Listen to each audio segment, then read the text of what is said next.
Gaza से बड़ी और चिंताजनक खबर सामने आई है।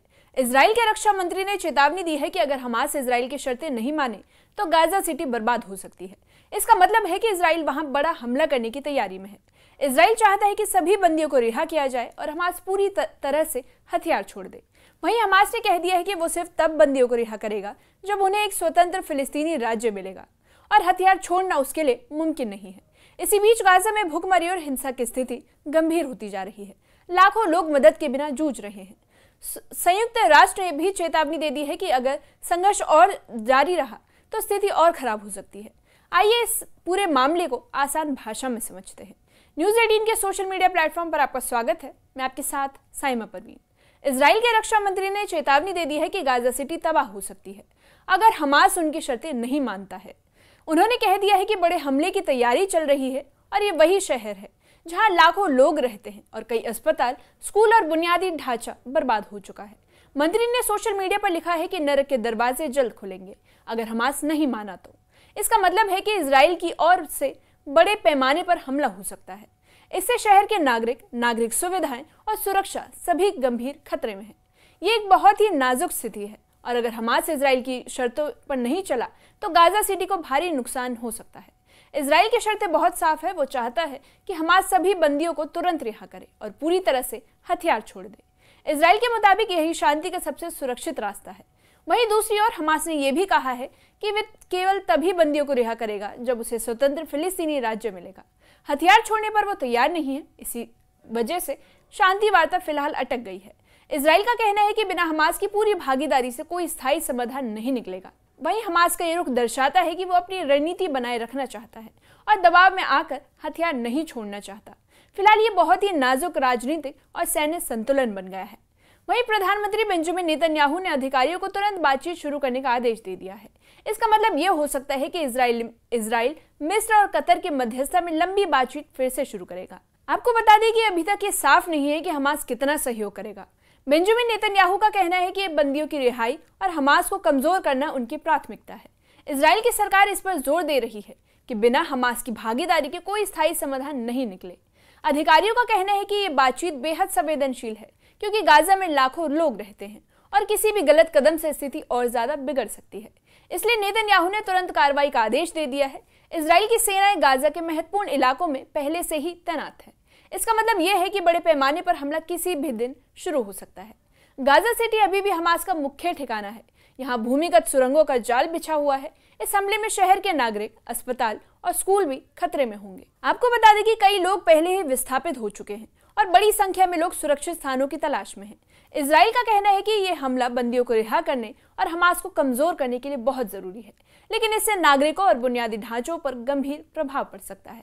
हाल ही में एक नई शांति योजना भी सामने आई है। इसमें चरणबद्ध समझौता शामिल है, जैसे बंदियों का आदान प्रदान और इजराइल की सेना की वापसी। लंबे समय के लिए हथियारों और स्थायी शांति पर चर्चा रहेगी, लेकिन बेंजामिन नेतन्याहू की सरकार इस प्रस्ताव को फिलहाल मंजूरी नहीं दे रही। इजराइल का मानना है कि ये योजना तभी काम करेगी जब हमास पूरी तरह से शर्तों को मानेगा। वार्ता का मकसद है दोनों पक्ष सुरक्षित रूप से समझौते तक पहुंचे और नागरिकों को राहत मिले।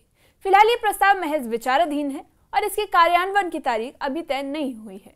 गाजा में अब भी लगभग 50 लोग बंदी हैं, जिनमें से सिर्फ 20 लोग जिंदा माने जाते हैं। फिलहाल 22 महीनों में कुछ बंदियों को रिहा किया गया है और कुछ की मौत हो गई है।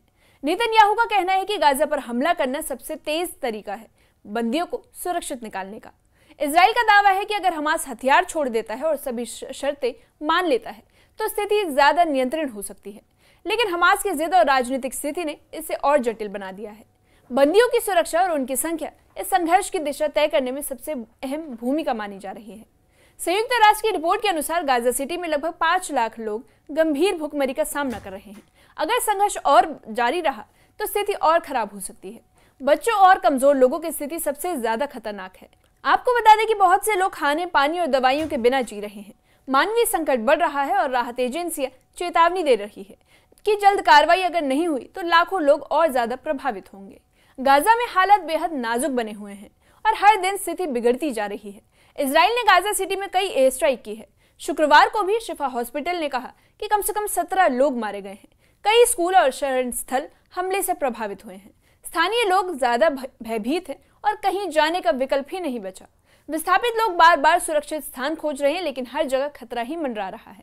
इजराइल का कहना है कि यह कार्रवाई हमास को कमजोर करने और बंदियों को बचाने के लिए जरूरी है, लेकिन इसके चलते आम नागरिकों की जान और सुरक्षा गंभीर स्थिति में है।